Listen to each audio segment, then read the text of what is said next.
Comment oses-tu me toucher? Tu veux que je sois aussi sale que toi? Je ne devrais même pas te permettre de mendier à ma porte. Pardonne-moi, Seigneur. Pardonne-moi, je n'ai pas mangé depuis des jours. Je me demandais si je pourrais avoir un peu des miettes qui tombent de ta table. Des miettes qui tombent de ma table. Mais alors, que mangeront les chiens? Mes affaires m'attendent. Brûlez-moi ça, c'est infecté.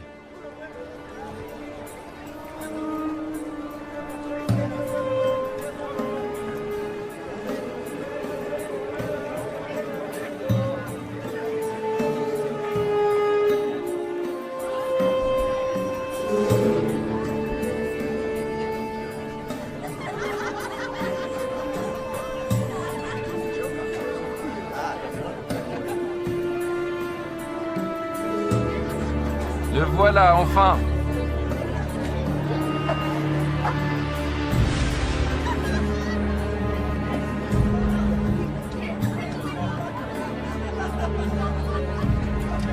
Mon frère préféré. Que me veux-tu cette fois? Nous avons dépensé sans compter. Je le vois bien. Il y avait un homme riche qui était vêtu de pourpre et de fin lin et qui menait joyeuse et brillante vie. Un pauvre, nommé Lazare, était couché à sa porte, couvert d'ulcères et désireux de se rassasier des miettes qui tombaient de la table du riche.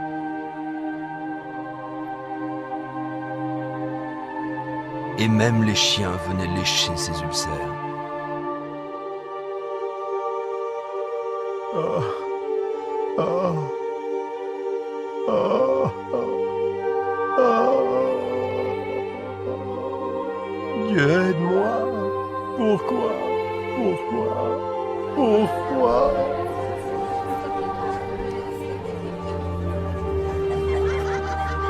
Et le moment fut venu pour les deux hommes de mourir et de passer de cette vie à l'autre.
Aidez-moi!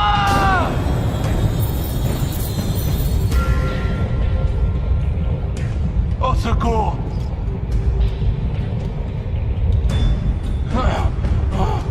Aidez-moi! Ah!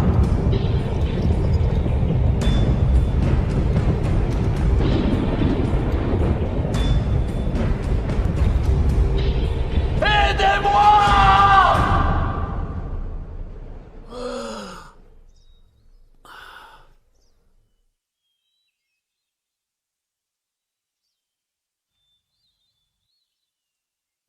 L'aumône.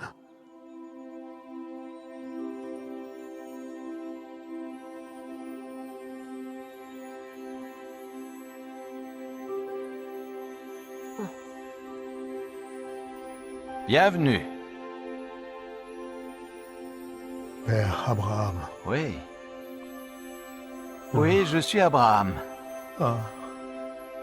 Bienvenue au paradis. Paradis. Oui, Lazare. Paradis!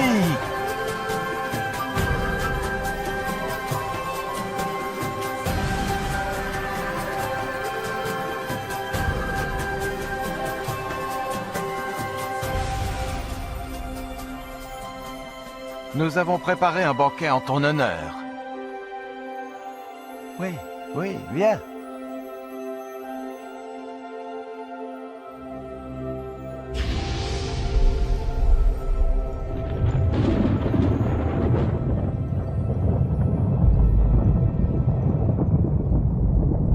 Père Abraham! Père Abraham! Aie pitié de moi!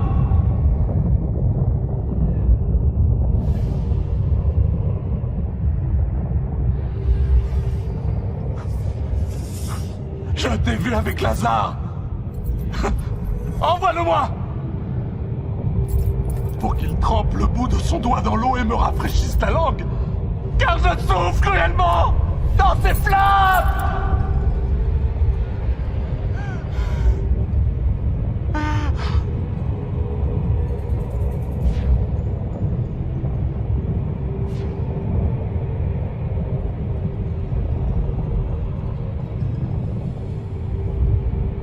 Fils, souviens-toi que tu as reçu tes biens pendant ta vie.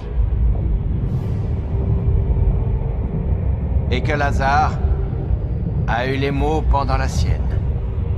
Maintenant, il est ici consolé, et toi tu souffres. Je t'en prie! Je t'en prie! Par-dessus tout cela, il y a entre nous un grand abîme. Si quelqu'un voulait passer d'un côté à l'autre, il ne le pourrait pas. Et personne ne peut traverser de toi vers nous. Père Abraham, il y a une chose que je veux te demander. Envoie Lazare dans la maison de mon père, car j'ai 5 frères, pour qu'ils les avertissent, et qu'ils ne viennent pas eux aussi dans ce lieu de tourment. Ils ont Moïse. Ils ont les prophètes. Laisse tes frères les écouter. Non. Non. Mais si quelqu'un des morts va vers eux, ils se repentiront. Non, s'ils n'écoutent pas Moïse et les prophètes, ils ne se laisseront même pas persuader par quelqu'un qui ressusciterait des morts. Je t'en prie. Non. Je t'en prie. Non. Je t'en prie. Non.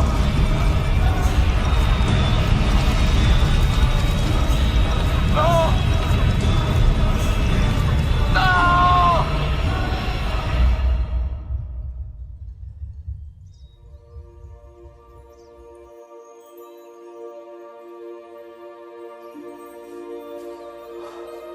Lazare, viens dans le lieu que ton père a préparé pour toi.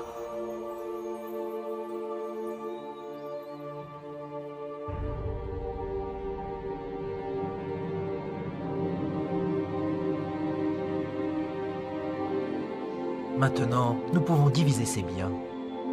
Nous serons tous riches. C'est ce qu'il aurait voulu. Où crois-tu qu'il soit maintenant? Il était riche dans cette vie. Je suis sûr qu'il l'est aussi dans l'autre.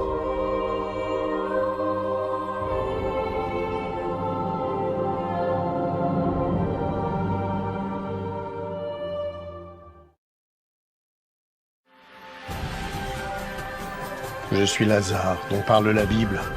Vous en apprendrez plus sur moi et cette histoire dans Luc 16, chapitres 19 à 31. Qu'avez-vous appris de cette histoire? Comment pouvez-vous appliquer cette histoire à votre vie? Laissez-moi vous raconter certaines des choses que j'ai apprises de cette expérience. Ce que Dieu m'a enseigné. J'étais un homme très pauvre. En fait, j'étais tellement pauvre que j'en étais malade, que je n'avais personne pour s'occuper de moi. Même les chiens venaient me lécher. À cause de ma condition, je me sentais insignifiant et sans espoir dans ce monde. Mais ma foi en Dieu n'a pas vacillé. Et à ma grande joie, lorsque j'ai ouvert les yeux au paradis, j'ai appris que je n'étais pas insignifiant pour Dieu. Il connaissait toutes mes pensées. Il savait même combien j'avais voulu rencontrer Abraham. Alors il l'a envoyé, lui Abraham, pour m'accueillir et me souhaiter la bienvenue. Lorsqu'Abraham, le père de notre foi, m'a salué, je fus envahi par la joie. Comment un tel homme béni de Dieu pouvait-il s'intéresser à moi? Apparemment abandonné de Dieu et sans utilité. Vous êtes-vous déjà senti ignoré, oublié, insignifiant? Dieu ne vous a pas oublié. Où que vous soyez, qui que vous soyez, quels que soient vos problèmes, j'ai appris que personne n'était oublié de Dieu. Mon histoire prouve que rien ne peut nous séparer de l'amour de Dieu. Le riche était dominé par sa richesse, son influence et le luxe. Il traitait mieux ses animaux de compagnie que moi. Il aimait les biens de ce monde et en a profité pendant toute sa vie. Il y avait des jours où je me demandais si Dieu savait qu'il n'était même pas prêt à m'accorder les miettes qui tombaient de sa table. Je sais maintenant que Dieu regardait. Le riche n'avait jamais perdu sa fierté et son arrogance, même en enfer. Avez-vous remarqué qu'il a demandé que je le serve parce qu'il avait l'habitude d'être servi? L'enfer est plein de gens qui veulent être servis. Mais parce qu'il avait été servi sur terre, Abraham lui a dit qu'il avait déjà bénéficié des plaisirs et qu'ils étaient terminés. J'ai appris comme il est important pour Dieu que nous servions les autres sur terre. Plus spécialement ceux qui sont faibles et qui souffrent. Mon histoire illustre la façon dont Dieu veut que nous utilisions notre argent, nos biens et notre influence. Il est clair qu'une courte période nous est accordée sur terre pour tester la façon dont nous utilisons ce que Dieu nous accorde, pour nous-mêmes ou pour les autres. Ce n'est pas faux d'avoir des biens ou d'être pauvre.